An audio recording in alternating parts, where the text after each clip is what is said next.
Muy buenos días. Hoy queremos dedicar esta gráfica a un tema muy importante que hemos denominado detención o retención. Cuando nosotros como abogados estamos en el momento de la audiencia inicial, esto es cuando una persona se encuentra detenida por el caso de flagrancia o urgencia, y siempre nosotros tratamos de canalizar todas nuestras fuerzas, todas nuestras baterías, a tratar de demostrar que verdaderamente no hay una flagrancia o verdaderamente no se da el caso de urgencia. Pero hay ocasiones en que verdaderamente esto es indefendible. ¿Por qué? Porque puede existir verdaderamente datos de prueba que el Ministerio Público aporte en el que efectivamente se puede comprobar que la flagrancia está totalmente demostrada. Esto no significa que no lo llevemos a cabo su defensa, tampoco esta pequeña cápsula es no hagas nada o ya date por vencido, no, para nada no, sino que esto es precisamente para que en aquellas ocasiones en las que verdaderamente es previsible que se pueda decretar una flagrancia, no debe de el estudiante y el compañero abogado no debe de preocuparse tanto, ¿sí? Por la situación de la flagrancia. Es más, no debe desanimarse por la situación de esa posible flagrancia que se califique de legal, sino hacia dónde debe de canalizar sus baterías, hacia dónde debe de canalizar sus fuerzas el abogado. Bueno, pues a estudiar la retención. Son dos momentos importantes que nosotros vamos a combinar. El primero es, uno, lo que yo debo de hacer en el Ministerio Público durante las 48 horas, y dos, eso que yo hice en el Ministerio Público, ¿de qué manera me va a poder servir para el momento de estar en la audiencia ante el juez ya de control? Precisamente hablando de las medidas cautelares. Esta es una decisión que nosotros debemos de tomar porque es muy importante. Muchos ministerios públicos no llegan a cabo la libertad de la persona durante el tiempo que está a su disposición dentro de las 48 horas. Esto es en términos del artículo 140 del Código Nacional de Procedimientos Penales. Sí puede proceder a cabo una libertad, pero todo esto que nosotros podamos presentar en el Ministerio Público para poder obtener la libertad en base al 140, en caso de que no pueda resultar procedente y nos los puedan entregar, bueno, todo eso me va a servir para que en la audiencia de control ante el juez de control precisamente pueda yo hacerle mención del control de la omisión de la actuación del Ministerio Público, porque yo presenté todo lo necesario para efectos de que se pudiera tomar en consideración su libertad, pero en la medida cautelar esto me va a servir demasiado. Entonces, no debemos de tratar de preocuparnos o tratar de dirigir todas nuestras fuerzas hacia el control de la detención 146, 150, no, sino en este caso particular debemos de preocuparnos por analizar la retención para que ello se lo platiquemos o se lo expongamos con argumentos jurídicos ante el juez de control. Vamos a ver cómo en las siguientes gráficas tratamos nosotros de explicar los fundamentos. Esta gráfica queremos dedicarla muy especialmente a su señoría, al juez Ismael Alcántara Vázquez, quien realiza una exposición en un video que nosotros pudimos apreciar, la verdad excepcional, excepcional para mí en lo personal. Un abrazo al ciudadano juez por la exposición impecable que llevó a cabo y vamos a dar paso al análisis de la detención o de la retención. Les mandamos un fuerte abrazo desde Orizaba, Veracruz, su amigo, maestro Miguel Ángel Reyes Juárez. Pasen un feliz domingo y también una semana excelente. Muchísimas gracias. ¿Qué debemos hacer ante la clara posibilidad de que el juez de control califique de legal la flagrancia o el caso de urgencia? En ocasiones nosotros nos preocupamos mucho por poder llevar a cabo la defensa del imputado una vez que es detenido en el control de la detención y canalizamos todas nuestras fuerzas a lo que es el estudio del artículo 146 y 150. Pero aquí lo importante es qué hacer cuando hay demasiadas probabilidades de que verdaderamente se califique de legal. Vamos a tratar de entender dos momentos que vamos a combinar, pero son momentos distintos. El primero es la investigación inicial ante el Ministerio Público. ¿Qué es lo que debemos de hacer? Una presentación de pruebas con miras a la libertad en la audiencia inicial. Recuerden que esto es dentro de las 48 horas, por eso aquí dice investigación inicial. Aquí la persona está detenida a disposición del Ministerio Público. Un segundo momento es cuando estamos dentro de la audiencia ya inicial, el momento de la medida cautelar. Al analizar la medida cautelar, todo esto que nosotros hagamos acá va a tener, claro, sus beneficios al momento de la audiencia. Dice aquí, mencionar las pruebas presentadas en el Ministerio Público al momento de la audiencia inicial. Esto ya es posterior a las 48 horas. Por favor, recuerden, son dos momentos que vamos a combinar. Uno, estamos en el Ministerio Público, no ha llegado ante el juez de control. Y dos, ya estamos en la audiencia ante el juez de control. Lo que haga aquí me va a poder beneficiar o repercutir acá.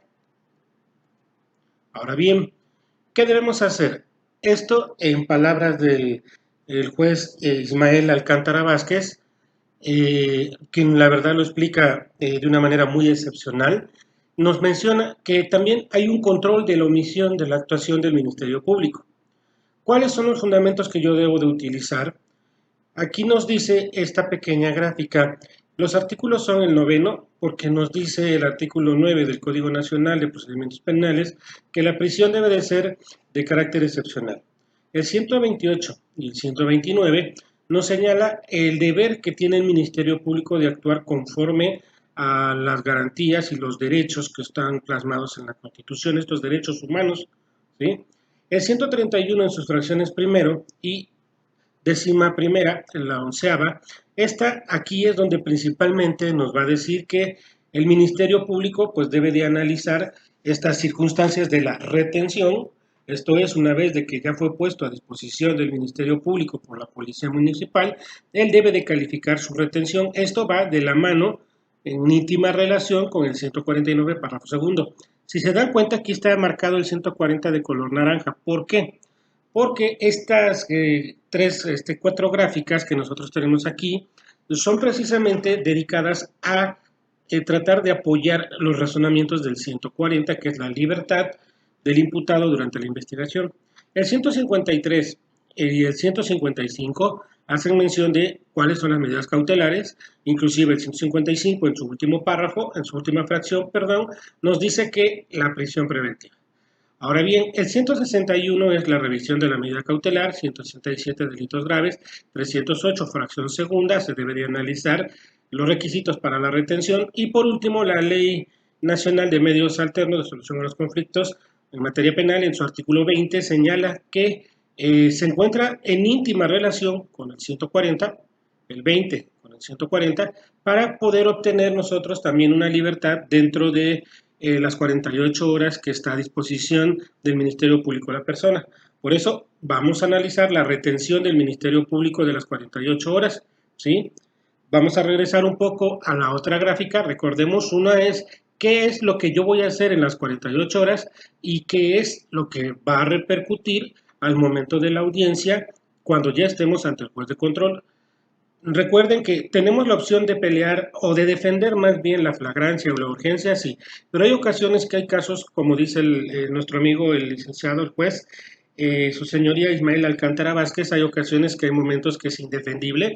Entonces, ¿qué es la segunda opción o la segunda opción más importante del sistema?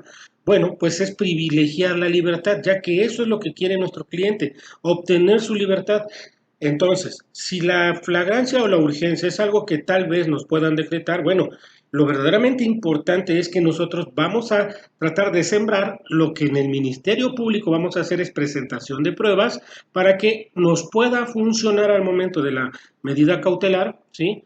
Todas estas pruebas que yo ya puse aquí, que yo ya presenté aquí, esto me va a servir para obtener la libertad. Vamos a analizar más la retención que la detención, ¿sí?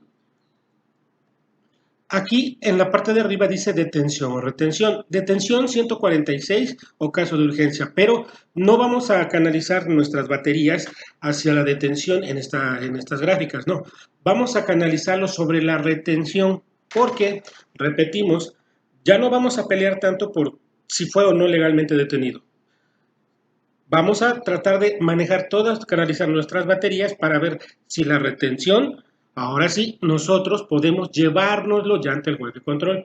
Ahora bien, ¿Cuál es lo que debemos analizar?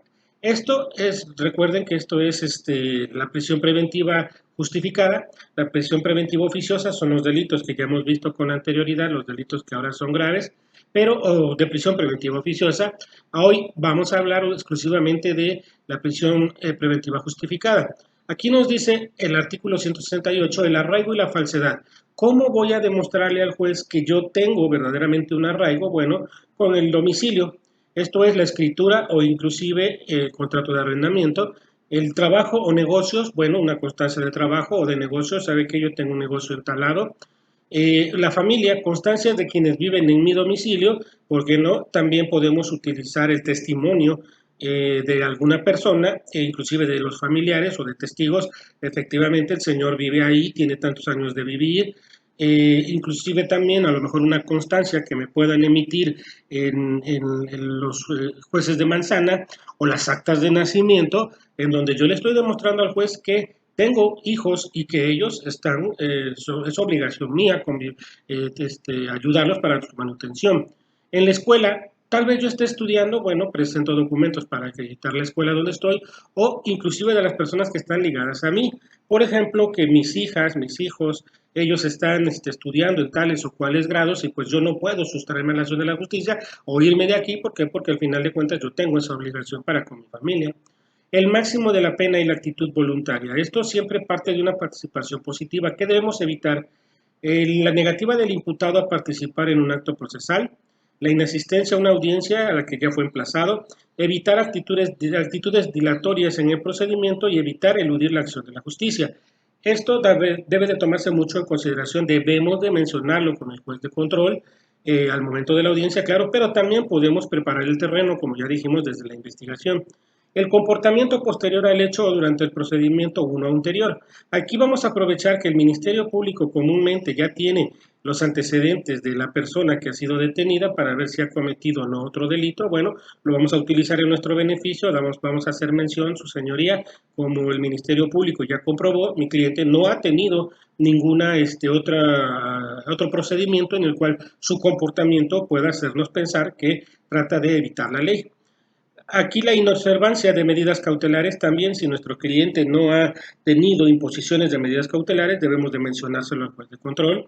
El desacato de citaciones, aquí debemos de tener cuidado porque muchos abogados nos dicen que hay que presentarnos no a la primera o tal vez no a la segunda, pero sí a la tercera. No, eso era en el sistema pasado. Aquí debemos de cuidar eso porque lo que debemos de hacer es que si nos citan, debemos de ir para demostrar que queremos estar cooperativos para que el proceso se pueda llevar a cabo. Por último, la no obstaculización del 169, que no voy a obstaculizar pruebas para el desarrollo de la investigación o del juicio, tampoco voy a influenciar en ninguna autoridad, jueces o ministerios públicos, y el riesgo de la víctima aquí nos dice que no podemos tener antecedentes que nos puedan enseñar que yo ya tuve problemas con la víctima y que en ocasiones reiteradas la he golpeado. Por ejemplo, la violencia familiar. Si lo denuncian y vuelve a entrar acá, una vez que sale del reclusor, de la detención o del reclusorio, va y golpea a la persona, si cada que va y lo acusa con la policía, sale, va y le pega y se la suena por el hecho de que va y se quiere desquitar o vengar, bueno, esto es un riesgo verdadero para la víctima. Entonces, debemos de tener cuidado que esto no se dé y hacer mención, su señoría, no existe realmente un riesgo por cuanto a la víctima. Recuerden, todo esto está dentro de lo que nuestro amigo, el ciudadano juez Ismael Alcántara Vázquez, señala como control de la omisión de la actuación del Ministerio Público. Por eso es que debemos de prever todo lo que nosotros hagamos aquí va a ser con miras a no precisamente analizar o pelear la detención si es legal o no, sino todo lo que hagamos aquí es con miras a analizar la retención para presentar todas estas pruebas para que al momento de la audiencia ante el juez de control, él tome en consideración todos mis argumentos y entonces esta medida cautelar me permita su libertad, ¿sí? Hasta aquí creo que vamos a llegar. Les mandamos un fuerte abrazo. Dios me los bendiga. Recuerden un servidor, Miguel Ángel Reyes Juárez, desde aquí, desde la ciudad de Orizaba, Veracruz. Pasen un muy buen domingo y feliz semana. Gracias.